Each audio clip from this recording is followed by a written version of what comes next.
Academics, the athletics, the whole program at Jonesville, Coach Dunn, it's got to be fun to be a part of that. Well, I tell you what, Kathy does a great job. It's academics first. We got a great coaching staff, and it just makes for a great atmosphere to be around the school.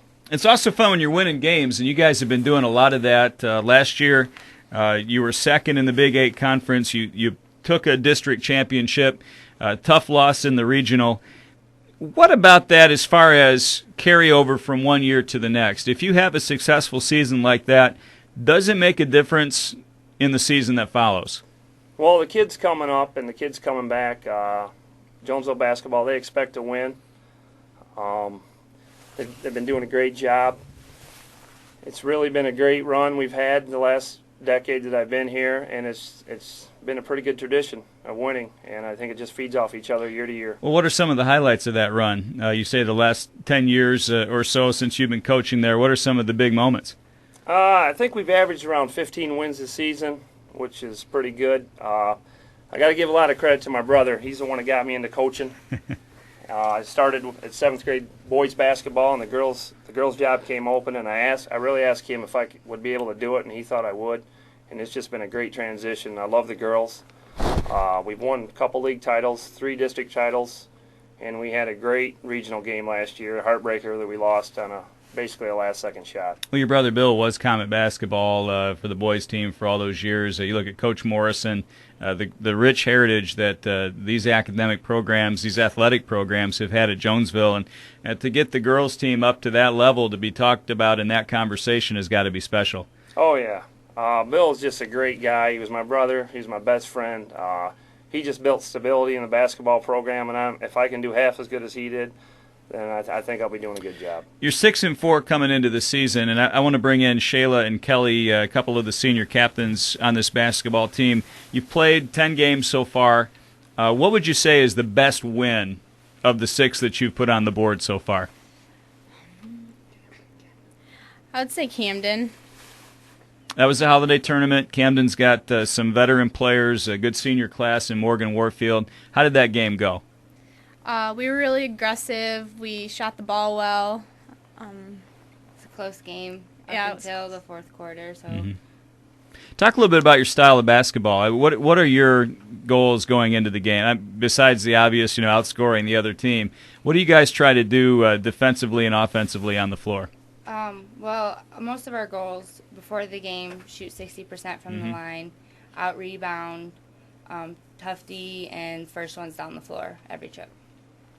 She's got those down, Coach. She ticked those off pretty good, huh? Well, she's been with me for 4 years, so she's trained. First one down the floor. That just means to get back defensively And offensively. and offensively.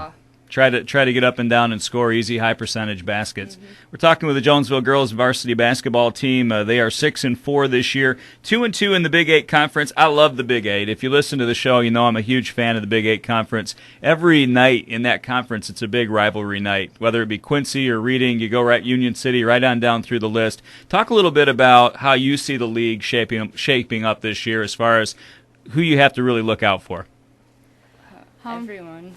Yeah, it's a really competitive league. This year Concord's been good. Springport's usually good. Reading's really scrappy. So Yeah. Got them Friday. It's pretty much competitive the whole way through. You can't disregard anyone.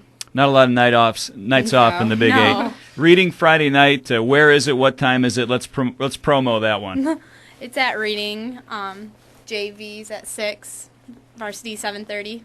JV at 6, varsity 7:30, Reading High School, a showdown in the Big 8 in girls basketball coming up in just a couple of nights. Tom, you've been through this transition now of the switching of the seasons, basketball being played now in the winter months, and not just that, but also the boys' games not always being on Friday night. Sometimes the girls getting that spotlight. What is your take looking back now after a few years on that transition? Well, at first I was against the transition. I actually like playing in the winter because it gives us something to do. As far as the game nights, I wish the girls' games were on Tuesday and Thursday. I think Friday night for boys, it'd be better for the gate, and it'd just be better for the school in general. But I like to play a game, practice, play another game, give the kids a day off, and come back the next week. One thing that drives me nuts about basketball, and I'm not a basketball coach, but I would think it would be challenging as a coach, and I may be out to lunch on this. I was talking to some of the kids at our school down at Camden, and they play one game this week. They got all these nights off. They stretch it out to get to the tournament, obviously, but they have a lot of weeks where they only play one game. And coaches and players, I think they want to play games. Why is it spread out like that? I don't know. I think the MHSA could shorten the season a week or two. I think they've actually talked about it, but I know practicing once a week, it's tough to get the kids' attention. You mean having a game once a week? Yeah, having a game once a week, it's just tough on the kids. They want to play games. So if you have 4 practices in a week, would you practice all 4 nights if you just had one game, or would you have a night off in there? Well, usually we give them a day off, especially later in the season, or we'll come in and do a little bit of shooting. Right. But we don't go for 2 hours every night of the week. Shayla and Kelly, what's a Coach Tom Dunn practice like? When you guys have a full go practice, what do you guys do? What's the itinerary? We run. Shuffle slides. We practice a lot of defense, a lot of boxing out drills, which get rough, a lot of running, and a lot of shooting. What are some of Coach's favorite running? I mean, do you do suicides, down and backs? What kind of running do you do? Free throw, down and backs. Okay, what is that? What is that? So you line up, everyone lines up, someone goes shoots, free throw. If you miss, down and back. And then depends on how nice he's being, because sometimes we'll go through everyone, sometimes we'll go through half or just a couple. How nice he's being, huh? Yes. Yeah. Well, he looks like a pretty nice guy, but I don't play for him, so I can't speak to that. Reading is the site Friday night for the Big 8 battle between Reading and Jonesville. The Jonesville Comet girls going in at 6-4. They are 2-2 in the Big 8. We're thrilled to have them here tonight on the show. The holiday tournament, for years that was just a boys' event. Recently, they've added JV teams. They've added more schools. It used to be just the 4. And now the girls are involved in it as well. What was that experience like this year and even in years past of being involved in that holiday tournament? It was fun. It was different this year because it was before Christmas, so that was different. We didn't really know how that would go. I like playing in it. It gives us something to do over break, keeps us teams active. Yeah, I mean, otherwise you never would have played Camden, for instance. What about playing it before Christmas? I'm kind of polling the coaches. Brad Felix and I talked about this a couple of weeks ago. Having the holiday tournament before Christmas as opposed to after. I've heard both sides as far as what they prefer on that. Coach, what did you think? I like it before Christmas. Then I think if some people need to go up north or go on vacation for a couple of days after Christmas, they can get away and still get back and practice. So I'm a fan of before Christmas. So we got to vote. If you're listening, Rotary Committee, we've got to vote for before Christmas. Looking out for the rest of your season, you're 10 games in, so about at the halfway mark, not counting the tournament. Kind of take a look, Coach, at the Big 8 landscape. What are you going to have to do to win this title and going forward into the tournament? We're going to have to play a lot better defense than we've been playing. Sometimes our defense looks like a fishnet. We just got a bunch of holes in it. I got great kids. We're just not the quickest team out there. So we have to come up with something to adapt to these kids and their size, because we're definitely not very quick.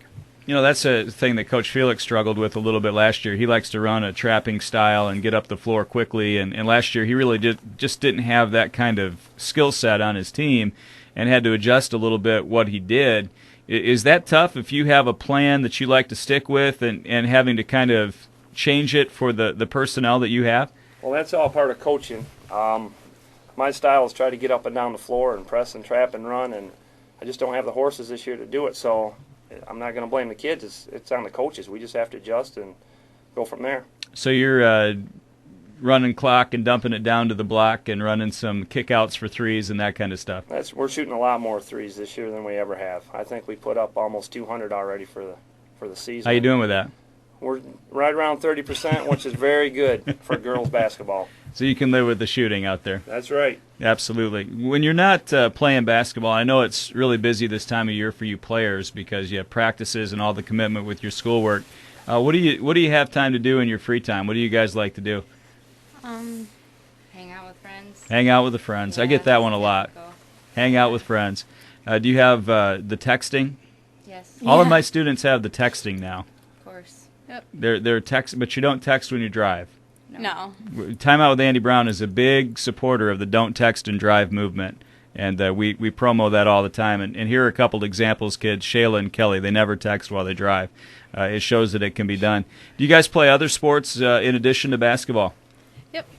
Yep, we both play varsity softball, and I do volleyball. So you're a full three-sport Yeah. athlete. And softball, we'll worry about that in a couple of months now. We've got some work to do before that time.